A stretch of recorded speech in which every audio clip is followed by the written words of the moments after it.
The laughter came first. Not loud. Not cruel enough to draw attention from the passing crowd. Just enough to sting. On a rain-slick street glowing with neon signs in Seoul's Gangnam district, a group of young men sprawled along the curb had been nursing cheap soju and bruised egos when she walked past them. A black woman in a simple gold dress. No yueli. No entourage. Just calm, measured steps and an almost indifferent posture. "Hey, Cinderella," one of them muttered, nudging his friend. "Lose your carriage?" Another laughed. "Wrong street for cosplay, sweetheart." She stopped. Slowly. The men expected anger. Or fear. Or embarrassment. Anything to validate their cruelty. Instead, she turned and looked at them. Really looked. Her eyes were steady, unreadable. As if she were studying something already decided. "Are you done?" she asked softly. That only made them bolder. One stood unsteadily, chest puffed. "Done with what? You think you own this street now?" A few passers-by slowed, sensing tension. The neon lights reflected off wet asphalt, turning the moment surreal.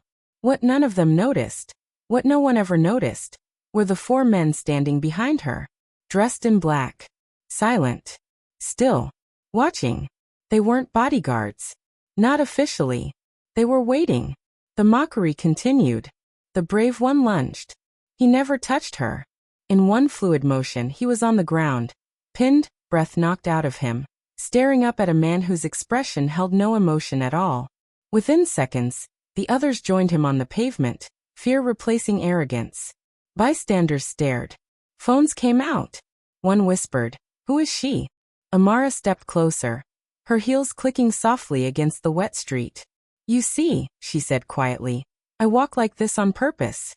One of them looked up, eyes wide. Who are you?" The tallest man behind her finally spoke, his Korean accent unmistakable. "Madam," he said respectfully, bowing his head, "the car is ready."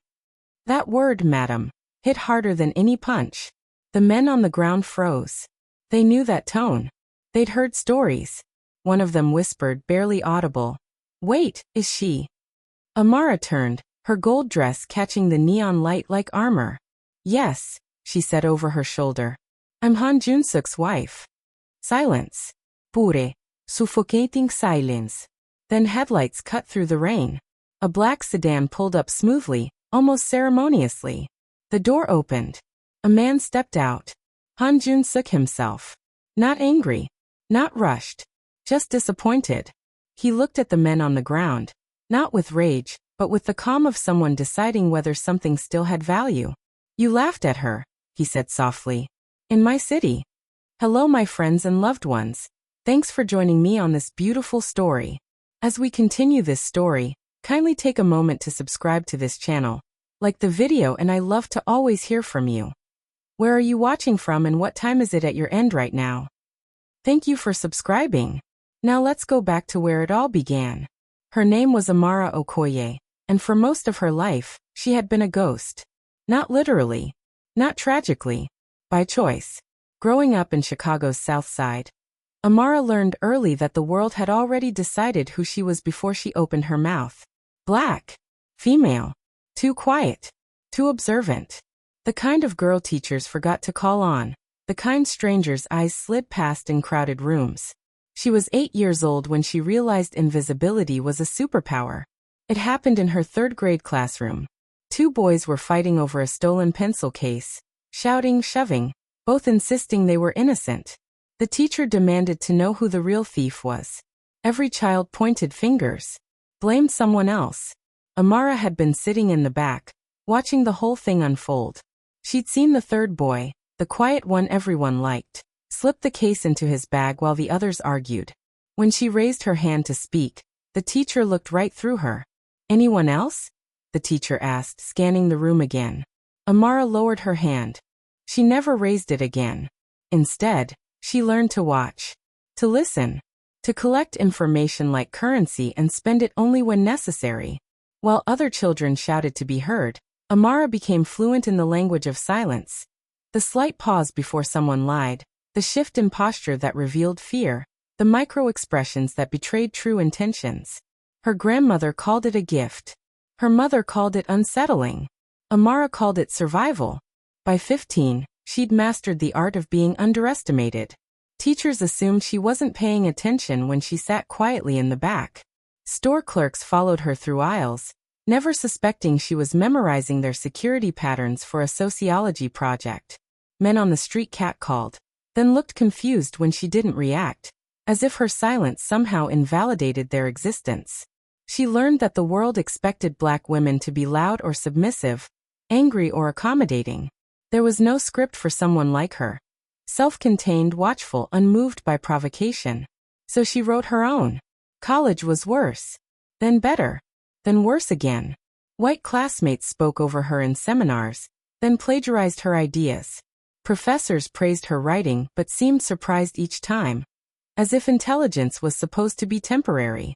Men at bars assumed she was easy because she was quiet, then turned hostile when she wasn't. Through it all, Amara refined her philosophy. Observation over reaction. Let them underestimate you. Let them think you're simple, passive, forgettable. Then move. She studied psychology, strategy, behavioral patterns.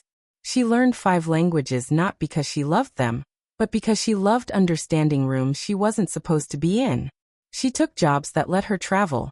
Hotels, corporate events, international conferences, always in the background, always watching. People never remembered the woman who served them wine. But she remembered everything about them.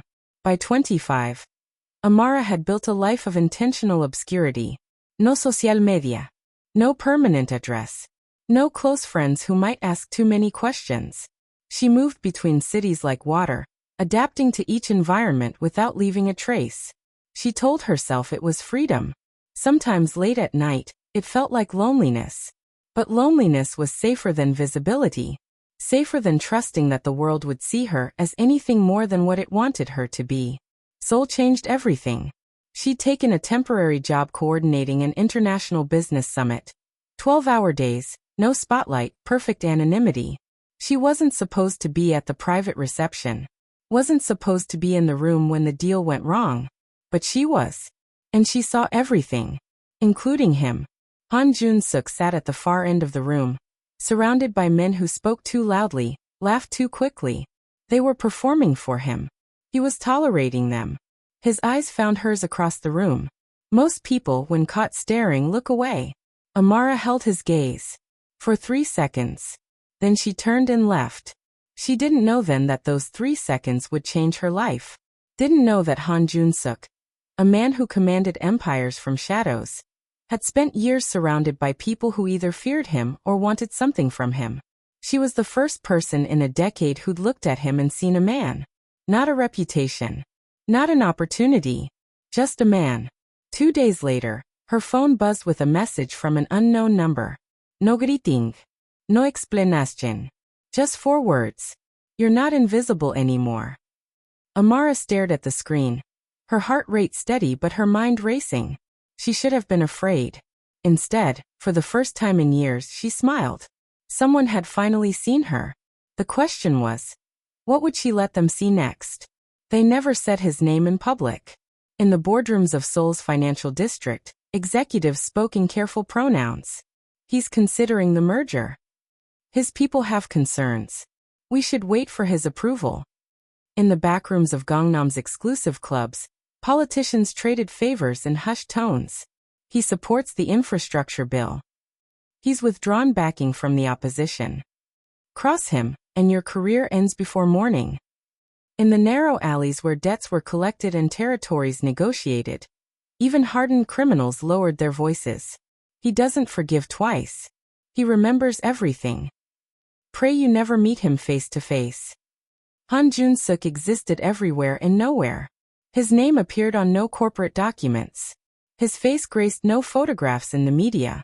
Government databases listed him as a deceased merchant's son. A fiction maintained through layers of bureaucratic misdirection and strategic silence. Yet his reach extended into every corner of South Korea's power structure. Banks processed transactions he'd never sign. Politicians passed legislation he'd never drafted. Criminal networks operated under protocols he'd never spoken aloud. He was a rumor that moved markets. A ghost that toppled governments. A myth that paid salaries, ruined lives, and built empires in the spaces between legality and chaos. Inside a penthouse office overlooking the Han River, the myth sat alone. Han Jun-suk was 43 years old and exhausted by omnipotence. His desk held no clutter, no family photographs, no personal effects that might suggest the man behind the legend had hobbies, preferences, weaknesses. The floor-to-ceiling windows offered a view of the glittering city he controlled, but Han rarely looked at it anymore. Beauty required vulnerability, the ability to be moved by something outside yourself. He'd forgotten how to be moved. His phone sat silent on the desk. Not because no one wanted to reach him, but because only 5 people in the world had this number. Each call was crisis or confirmation. Never conversation. Power, Han had learned, was the most complete form of solitude. People feared him too much to know him, respected him too much to question him, needed him too much to leave him. No one stayed because they wanted to. Until her. The first time he'd seen afro-korean. She'd been pouring wine at a reception he'd been obligated to attend. Diplomats and corporate vultures circling, performing their rehearsed deference while plotting their small betrayals. She'd moved through the room like water. Present but unnoticed, efficient but unremarkable. Except Han noticed everything. He watched her deflect a drunk executive's wandering hand with a shift in posture. So subtle the man didn't realize he'd been blocked. Watched her memorize seating arrangements with a single glance. Watched her eyes catalog exits, security positions, power dynamics, the same things he always watched. She was reading the room the way he read rooms. When their eyes met, she didn't perform, didn't smile nervously or look away in submission. She simply acknowledged him. A silent recognition between 2 people who understood that visibility was a choice. Then she left. Han spent the next 3 days thinking about those 3 seconds. He'd sent the text message himself. No intermediaries. No estrategic calculación. Just curiosity about a woman who looked at him and saw a man instead of a monument. 6 months later, they were married. His advisors called it reckless. His enemies called it weakness. His few remaining allies called it the beginning of his end. Han called it the first honest thing he'd done in 20 years. Amara refused security details, refused to hide, refused to become another possession in his empire of controlled assets. If they want to find you, she'd told him on their wedding night, they'll come for me anyway. I'd rather see them coming. It was the most dangerous thing anyone had ever said to him. It was also the most respectful. She understood what others didn't. Han's power came from distance, from being unknowable, from existing as rumor rather than reality. But Amara made him real. And that made him vulnerable. His enemies felt it immediately. Rival syndicates tested boundaries. Political allies demanded proof of his continued influence. Financial competitors probed for weaknesses in his networks. They were waiting for the myth to become human. Waiting for proof that Han Jun-suk could be hurt. The call came at 11:47 p.m. Han was reviewing acquisition reports when his head of security appeared in the doorway. Phone in hand, face carefully neutral. Sir, there was an incident. Han's expression didn't change. Location? Gangnam. 20 minutes ago. Your wife was hurt? No, sir. But there were witnesses. And video. Han set down his pen with precision. Explain. The security chief chose his words carefully. Several young men harassed her on the street. Our team intervened. She revealed her identity. He paused. It's spreading online. People are asking questions. Han stood, his movements unhurried. He walked to the window, hands in his pockets, and stared at the city below. His city, where someone had dared to laugh at his wife. Send me the footage, he said quietly, and find out who they work for. Sir, they're nobody. Just drunk. Nobody works for somebody. Han turned, and his security chief took an involuntary step back. Find out who sent them. Find out who's watching. And find out who's going to profit from this video. Yes, sir. The man left quickly. Han returned to the window, his reflection ghostly against the lights of Seoul. Amara was walking home now. He could track her location on his phone. Watch her move steadily through the streets she insisted on claiming as her own. She hadn't called him, hadn't asked for help, had handled it herself the way she always did. Han smiled. A small, private expression no one else would ever see. His wife, the woman who refused to be invisible. The woman who'd just reminded the city that myths could bleed. His phone buzzed with the footage. Han watched it twice. Then he made a single call. "It's time," he said. "Let them know I'm still here." They met in a hospital cafeteria at 3 in the morning. Not at a gala. Not at a negotiation. Not in any place where power brokers traditionally circled each other. Han had been visiting a lieutenant who'd taken a bullet meant for someone else. Amara had been translating for a Nigerian family, whose father was in emergency surgery. Both were exhausted. Both were alone. Both reached for the last cup of decent coffee at the same moment. "Take it," Han said. "You need it more," Amara replied, noting the blood on his cuff he hadn't bothered to hide. "How do you know what I need?" She looked at him. Really looked, the way she looked at everyone. And saw past the expensive suit and controlled posture. Saw the weight he carried. The isolation he wore like armor. "Because," she said quietly, "you're the kind of man people fear too much to ask." Then she poured the coffee into 2 cups and handed him one. They sat in silence for 20 minutes. No names. No questions. No performance. Just 2 people drinking bad coffee in a place where death and hope existed simultaneously. When Han finally spoke, he asked the question that had been forming since she sat down. "Do you ever get tired of being invisible?" Amara smiled. "Do you ever get tired of being feared instead of understood?" Han went completely still. No one had ever asked him that. No one had ever dared. Their courtship was a series of conversations that started at odd hours and ended without resolution. Han would appear at the hotel where she worked, order tea he didn't drink, and sit in the lobby reading newspapers in 4 languages. Amara would finish her shift and join him, sometimes for 5 minutes, sometimes for hours. They never discussed his business. Never acknowledged what everyone else knew about who he was. Instead, they talked about loneliness. About the performance of identity. About what it meant to be seen versus being understood. "People think power means control," Han said once. "It doesn't. It means isolation. The more you have, the less human you become." "Then why keep it?" Amara asked. "Because someone has to. And I'm better at it than most." She considered this. That's not an answer. That's an excuse. Han looked her sharply. His advisors would have apologized immediately, backtracked, clarified. Amara just waited. "You're right," he said finally. "It is." The proposal wasn't romantic. They were walking along the Han River at dawn, the city still quiet, when Han stopped. "I want to marry you," he said. "Not because it makes strategic sense. Not because you'd be useful. But because you're the only person who's looked at me in 20 years and seen someone worth talking to." Amara was quiet for a long moment. "I won't be owned," she said finally. "Not by you. Not by your world. Not by the expectations of what a wife should be." "I'm not asking you to be a wife," Han replied. "I'm asking you to be my equal." Equals have autonomy. Yes. Equals make their own choices. Yes.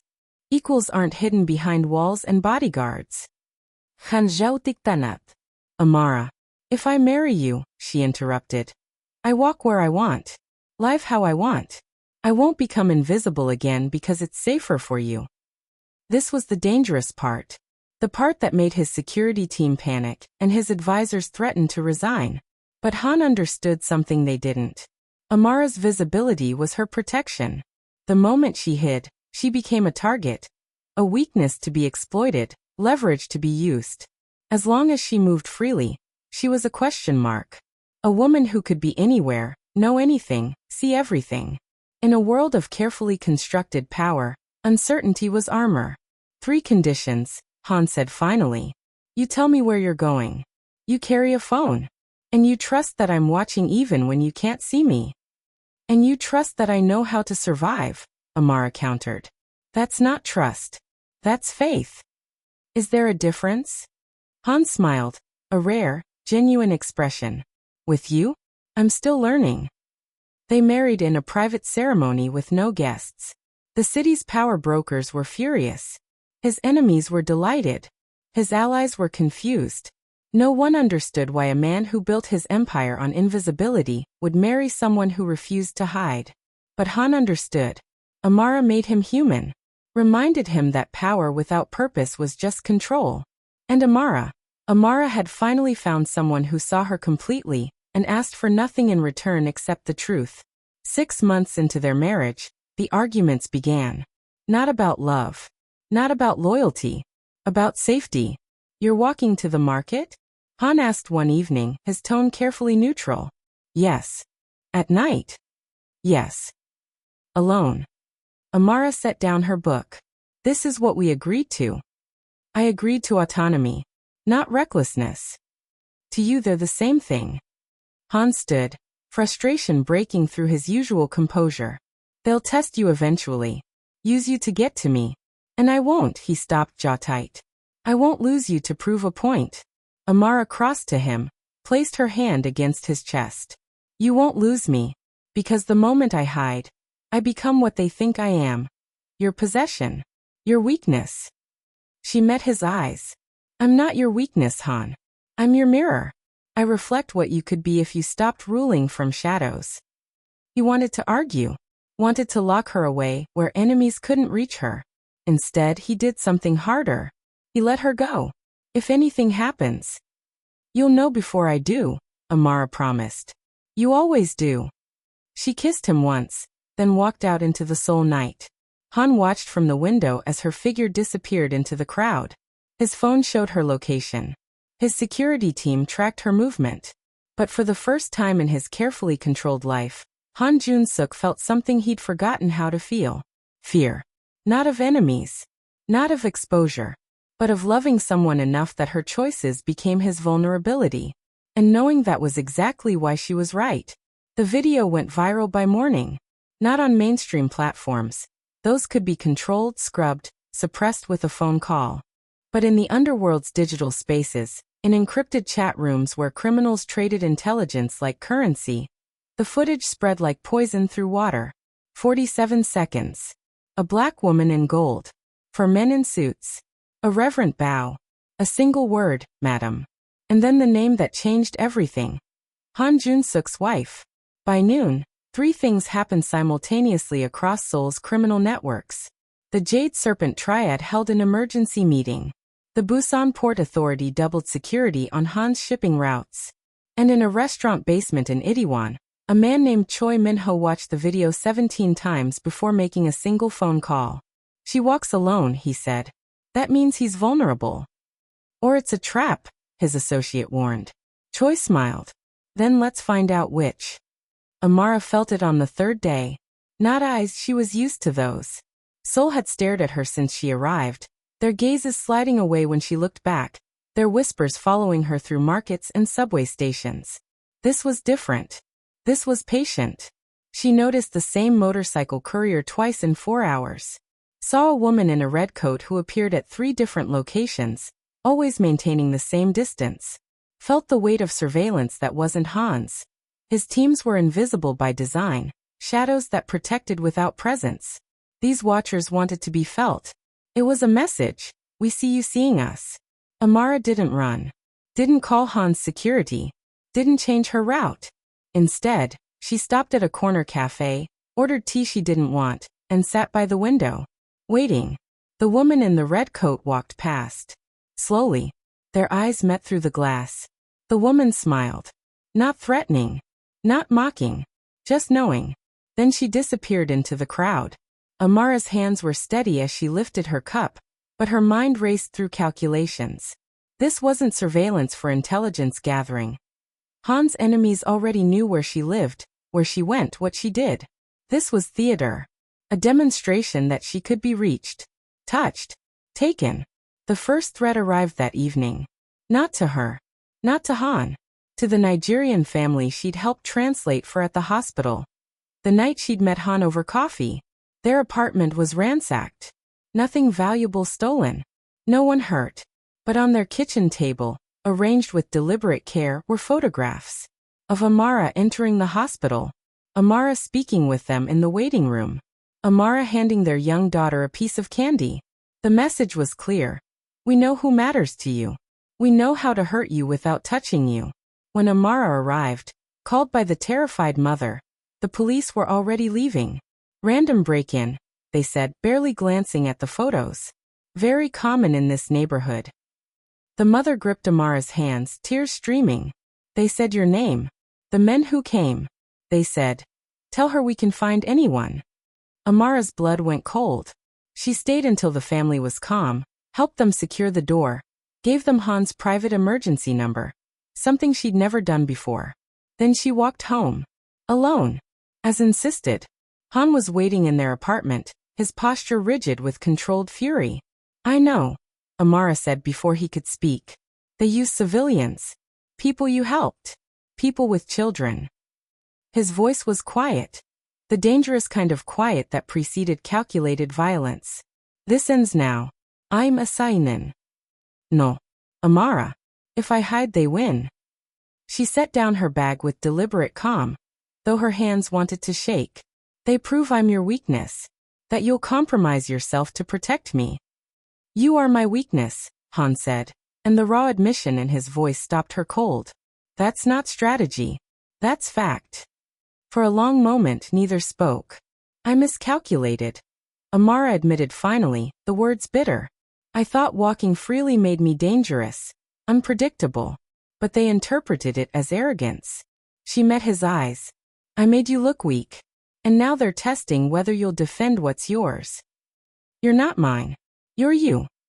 Han crossed to her, his hands framing her face. That's why I married you, but it's also why I'm terrified. He pressed his forehead to hers. Tell me what to do, because everything I want to do breaks our agreement. Amara closed her eyes. Give me 3 days. To do what? To prove I'm not leverage. That I'm a mirror, remember? She pulled back, her expression hardening into something Han recognized. The look of someone making dangerous calculations. They think I'm your weakness. Let's show them I'm something else entirely. Han studied her face, seeing the woman he'd married beneath the fear she wouldn't admit. 3 days. Then I intervene my way. Deal. They shook on it like business partners, not spouses. Because that's what worked for them, respect over protection, partnership over possession. Even when it terrified them both. That night, Amara couldn't sleep. She stood at the window, watching Seoul's lights blur through rain-streaked glass, and checked her phone obsessively. No calls from the Nigerian family. Good. No messages from Han's security. Good. No. Her breath caught. The encrypted folder she kept on her phone, containing 6 years of observations, patterns, intelligence she'd collected before meeting Han, was gone. Not deleted. Accessed and copied. Someone had breached her phone. Taken her leverage. Her protection. The information that proved she wasn't just Han's wife, but someone who'd been watching Seoul's underworld long before she became part of it. Amara's reflection stared back at her from the dark window. For the first time since arriving in Korea, she looked like what she was. Prey that had forgotten it was being hunted. Behind her, Han slept, trusting her to keep herself safe. And someone out there now held proof that she'd been lying to everyone, including him. The cost of being seen, Amara realized, wasn't violence. It was exposure. And exposure, in their world, was worse than death. The invitation arrived by courier at noon. Cream-colored cardstock. Embossed gold lettering. Hand-delivered by a woman in designer heels who smiled too warmly and waited for a response. Emelis. Han. You are cordially invited to afternoon tea at the Shilla Hotel. Today. 3 p.m. Peninsula Suite.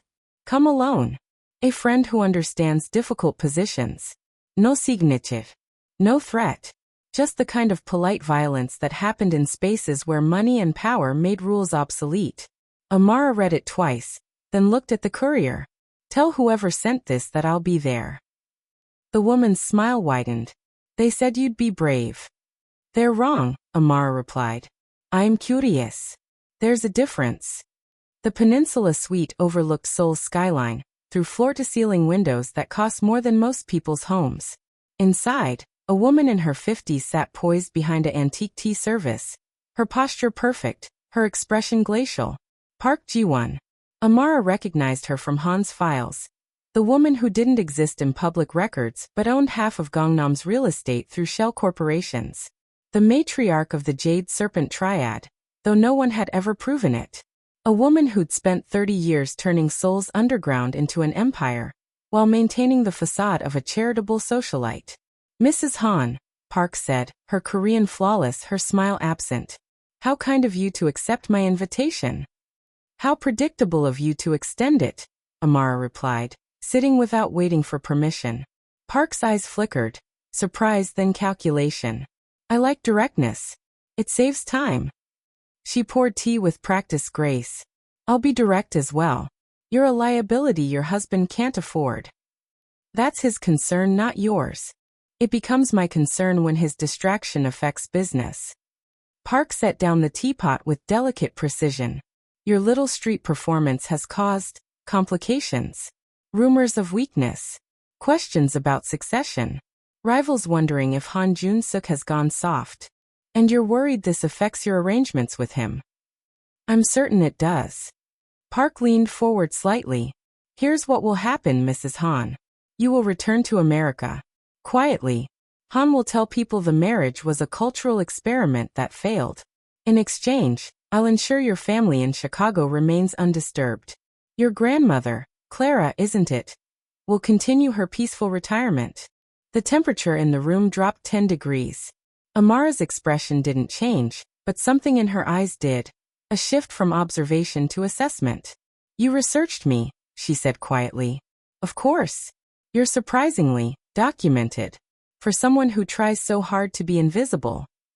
Park sipped her tea. 6 years of moving between cities. Always watching. Always taking notes. One might even call it surveillance. So they'd accessed her files. Knew what she'd been collecting. One might, Amara agreed. Or one might call it survival. Call it what you want. The point is you're out of your depth. Park's smile was surgical. This isn't prejudice, dear. It's economics. You're a foreign variable in a system that requires predictability. Han's enemies are emboldened. His allies are nervous. And she gestured elegantly, I need him focused. You need him controllable, Amara corrected. There's a difference. Park's facade cracked slightly. You're clever. I'll grant you that. But cleverness without power is just noise. She slid an envelope across the table. First-class ticket. Tomorrow evening. Take it. Disappear. Or I'll make you disappear in ways that leave Han with no choice but retaliation. And retaliation makes him predictable. Amara looked at the envelope but didn't touch it. Can I ask you something? She said finally. Park gestured. Proceed. How many husbands have you buried? The question landed like a blade. Park's expression went arctic. 3. All of them powerful men. All of them underestimated. All of them convenient to remove once they serve their purpose. Amara met her eyes. You see Han as a tool. You see me as a flaw in that tool. But you're missing something important. And what's that? You think I'm his weakness. Amara stood, smoothing her dress. I'm not. I'm his mirror. And mirrors show what people don't want to see. She walked to the window, her silhouette framed against Seoul's skyline. You've been skimming from the joint shipping accounts. Small amounts. Untraceable. Except I trace things for fun. Park went very still. You've also been meeting with the Busan faction. The ones who want Han's territory. The ones who've been pushing for his retirement. Amara turned, her voice conversational. I have 6 years of observations, Mrs. Park. You think you accessed all my files? That was the decoy folder. The real intelligence is somewhere your people will never find it. For the first time, Park's composure cracked completely. You're bluffing. Am I? Amara collected her bag. Here's my counteroffer. You leave Han's operations alone. You stop testing his focus. And you certainly never threaten my family again. She walked to the door then paused. Or I'll send my real files to Han. And we'll see how well your 30-year empire survives when he realizes you've been stealing from him while pretending to be his ally. Park stood abruptly. You have no proof. I have 6 years of proof. Dates. Transactions. Meetings. Photographs. Amara smiled, cold, certain. I may be out of my depth, Mrs. Park, but I learned to swim in deeper waters than this. She left the envelope on the table. Walked out. Didn't look back. Han's phone rang at 4:47 p.m. Park Ji-won's voice was tight with barely controlled rage. Your wife just threatened me. Han, who'd been watching Amara's location on his phone for the past 2 hours, felt something between pride and terror. Did she? She claims to have evidence of financial impropriety. Does she? Silence. I thought we had an understanding, Park said finally. We do. But my wife isn't part of our agreements. Han's voice went quiet, the dangerous kind. She operates independently. If she's threatened you, Ji-won, perhaps you threaten her first. This is a declaration of war. No, Andi Blaith. This is my wife reminding you that marriage doesn't make her defenseless. It makes her informed. He paused. And if you've been stealing from me while I've been distracted, as you put it, then perhaps we need to renegotiate our arrangement. He hung up, stared at his phone. Amara was walking home. Alone. Untouchable. Because she'd just proven something Han had suspected, but never confirmed. She wasn't just the woman who'd seen him as human. She was the woman who'd been watching everyone else too. And now his enemies knew it. The conflict was no longer avoidable. It was inevitable. And Han realized, with a mixture of fear and admiration, that his wife had just declared war in the quietest, most devastating way possible. By proving she'd been armed all along. The trap was elegant. A phone call at 9 p.m. A panicked voice, Teresa, the Nigerian mother whose family Amara had helped. Please, they're outside again. The police won't come. I don't know who else to call. Amara was already grabbing her coat when Han caught her wrist. Don't. She has children. It's bait. His grip tightened, not restraining but anchoring. They're using your compassion against you. Amara met his eyes. Then they've already won if I stay here and do nothing. Amara. 3 days, remember? It's only been 2. She pulled free gently. Your security can follow. But I'm going. Han made a decision that felt like surrender. 5 minutes behind you. That's all I'm giving them. She kissed him once, quick, fierce. Then she was gone. The apartment building was dark when Amara arrived. Too dark. Streetlights that should have been working were dead.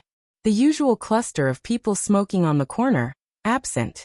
Even the convenience store that never closed had its shutters down. Amara's instincts screamed. She kept walking. Teresa's apartment was on the 4th floor. Amara took the stairs, her phone showing Han's security team 2 minutes out. Close enough. The apartment door was ajar. Teresa? Amara pushed it open slowly. The lights snapped on. 4 men. Not Teresa's family. Not the men from the street. Professional. Armed. Waiting. And in the center of the room, sitting calmly in Teresa's chair, was Choi Min-ho. The man who'd watched her video 17 times, who'd decided she was vulnerability instead of variable. Mrs. Han, he said pleasantly. Thank you for coming. We were worried Park Ji-won's little tea party might have made you cautious. Amara's mind calculated exits, distances, time until backup. Where's Teresa? Safe. We're not monsters. Choi stood, hands in his pockets, relaxed. This isn't about her. It's about you. Specifically about proving to your husband that loving someone makes you predictable. He already knows that. Does he? Because from where I stand, Han Jun-suk has spent 20 years being untouchable. And then you walked into his life and suddenly he's vulnerable. Human. Choi smiled. That's exploitable. You're making a mistake. Am I? Right now, your husband is receiving a video of you entering this building. Along with a simple message. Trade yourself for her safety, or we disappear her. Choi stepped closer. He'll come. He has to. And when he does, he's exposed. Emotional. Reactive. Everything that makes powerful men weak. Amara's expression didn't change. You're not wrong about him being vulnerable. You're wrong about what happens next. And what's that? You assumed I came alone. Choi frowned.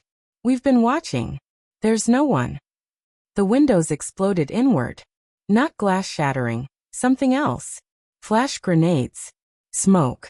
The apartment flooded with chaos. Amara dropped to the floor, covering her head, as figures in black tactical gear poured through every entrance simultaneously. Not Han's usual security detail. Military precision. Government training. Within 15 seconds, all 4 men were subdued. Choi was face down on the floor, zip-tied, a knee in his back. A woman in tactical gear approached Amara, offered her hand. Mom, are you injured? Amara stood, brushing off her coat. No. Thank you, Commander Yoon. Choi's eyes went wide. Commander? The woman smiled coldly. National Intelligence Service. You just attempted to kidnap a protected asset. Protected? She's not government, she's just Han's wife. Amara finished. She crouched beside him, her voice dropping. That's one role. But 6 years ago, when I started watching Seoul's criminal networks, collecting data, documenting patterns, who do you think I was collecting it for? The color drained from Choi's face. I'm an intelligence consultant, Amara continued quietly. Have been since before I met Han. The NIS recruited me because I could go places they couldn't. Be invisible in ways they couldn't. Watch people who would never suspect a foreign woman working hotel jobs and translating at hospitals. She stood, addressing Commander Yoon. Everything is documented. Financial records. Meeting locations. The attempt tonight recorded.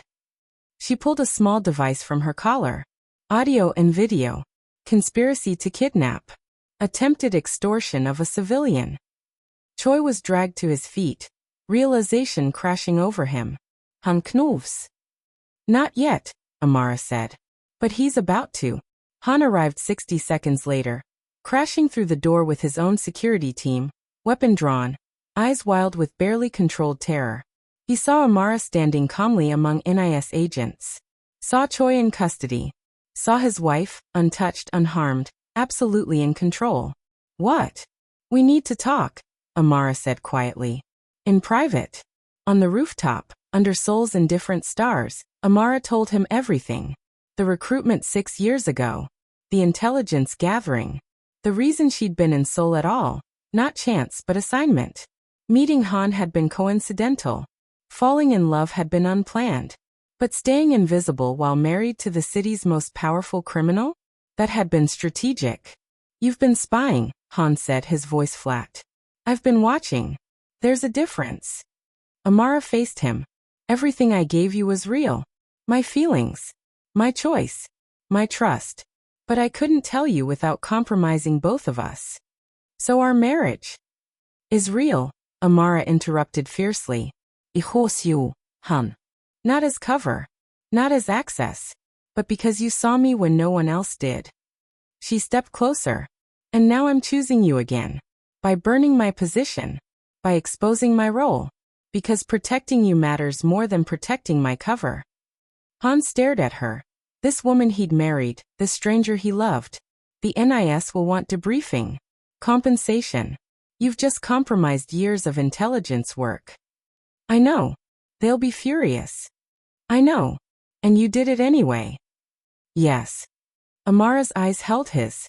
Because mercy has limits. They came for me. They threatened you. And I won't let anyone use our marriage as leverage ever again. She took his hand. I'm not invisible anymore, Han. Not to you. Not to them. And I'm done pretending. Han pulled her close, his forehead against hers. You're terrifying. So are you. We're going to have problems. We already do. He laughed, short, sharp, genuine. Then his expression hardened. Choi was working for someone. This wasn't independent. I know. The NIS is interrogating him now. And Park Ji-won? Amara smiled, the dangerous kind. I gave Commander Yoon my files. All of them. Real ones this time. Park's embezzlement. Her meetings with Busan faction. Everything. Han went very still. That's a declaration of war. No, amarakerektif. That's the end of mercy. She met his eyes. They thought I was your weakness. Time to show them I'm your weapon. Far below, Seoul glittered with oblivious beauty, and in the shadows of the criminal underworld, word began to spread. Han Jun-suk's wife wasn't just protected. She was dangerous. And mercy, the only thing that had kept her restrained, had just expired. The final confrontation was no longer approaching. It was inevitable. The meeting was called for midnight. Not in a boardroom. Not in a private club. In the same Gangnam intersection where men had laughed at a woman in gold 2 weeks ago. Neutral ground. Public ground. Exposed. 17 of Seoul's most dangerous people arrived in silence. Crime lords who controlled ports, politicians who sold votes, financiers who laundered empires. Each one had tested Han Jun-suk's vulnerability through his wife. Each one now stood in the cold waiting. Park Ji-won arrived last, her composure fractured. The NIS had frozen her accounts that afternoon. Her allies in Busan had gone silent. She was bleeding power by the hour. "Where is Han?" someone demanded. "He's not coming," a voice replied. Amara stepped into the streetlight circle. Alone. Gold dress replaced by simple black. No gardes visible. Just a woman who'd been underestimated for the last time. "You." Park's laugh was bitter. "We don't negotiate with proxies, leverage, wives." Amara's voice cut clean. "That's your first mistake. Assuming I need Han's permission to speak." She walked slowly, meeting each face. "For 2 weeks you've tested me. Used civilians I helped. Threatened my family. Attempted kidnapping." She stopped in the center of their circle. "You thought I was vulnerability. A foreign woman who didn't understand power in Seoul." "You're not Korean," someone started. "No, I'm not." Amara's smile was sharp. "Which is why I see what you can't. You're so busy watching Han that you forgot someone was watching you." She pulled out a tablet, held it up. 6 years of documentation. Financial crimes. Arms trafficking. Political corruption. Every meeting. Every transaction. Every body you thought was buried deep enough. The silence went absolute. "The NIS has copies," Amara continued. "Encrypted. Time-locked. If anything happens to me, to Han, to anyone we've protected." She let the implication hang. "It all goes public. Every file. Every name." Park found her voice, though it shook. "You're bluffing. You'd destroy your husband's operations too. Han's operations are documented separately. He knew what I was before tonight." A lie, but they didn't need to know that. What he didn't know was how deep your betrayals ran. Amara's expression hardened. "Here's what happens now. You have 2 choices, submit or burn. Submit means you accept new terms. Han's territory is untouchable. His operations unquestioned. His wife, she let the word land like a blade, respected as his equal in all negotiations. And if we refuse?" Choi's associate, newly released on bail, spoke from the shadows. "Then I stop being an intelligence consultant and become a witness." Amara's voice went cold. "I testify. You face Korean justice. And when you're convicted, your organizations fragment, your families suffer, your legacies dissolve." She walked toward Park specifically. "You wanted Han predictable, emotional, weak. Instead you got me. Someone who learned power from being powerless. Who understands that real control isn't violence, it's information." A car pulled up. Han emerged, flanked by his security. But he didn't approach the circle. He stood at its edge, watching. Waiting. Acknowledging. "My wife," Han said quietly, his voice carrying in the night air, "has been protecting Seoul's stability longer than most of you have held power. The NIS trusted her. I trust her." He met each face. "Disrespect her again, and you disrespect me. Test her, and you test us both." Park's shoulders sagged. Defeat finally settling in. "What are your terms?" she asked Amara, not Han. Amara's smile was cold and certain. "Read the contracts my people will send tomorrow. Sign them. Follow them. And remember," she gestured to the intersection around them. "That street incident? Those men laughing? That wasn't weakness. That was your first warning." "Warning of what?" "That I walk where I choose. See what I want. and that anyone who mistakes visibility for vulnerability doesn't understand power at all. She turned, walked to Han's side.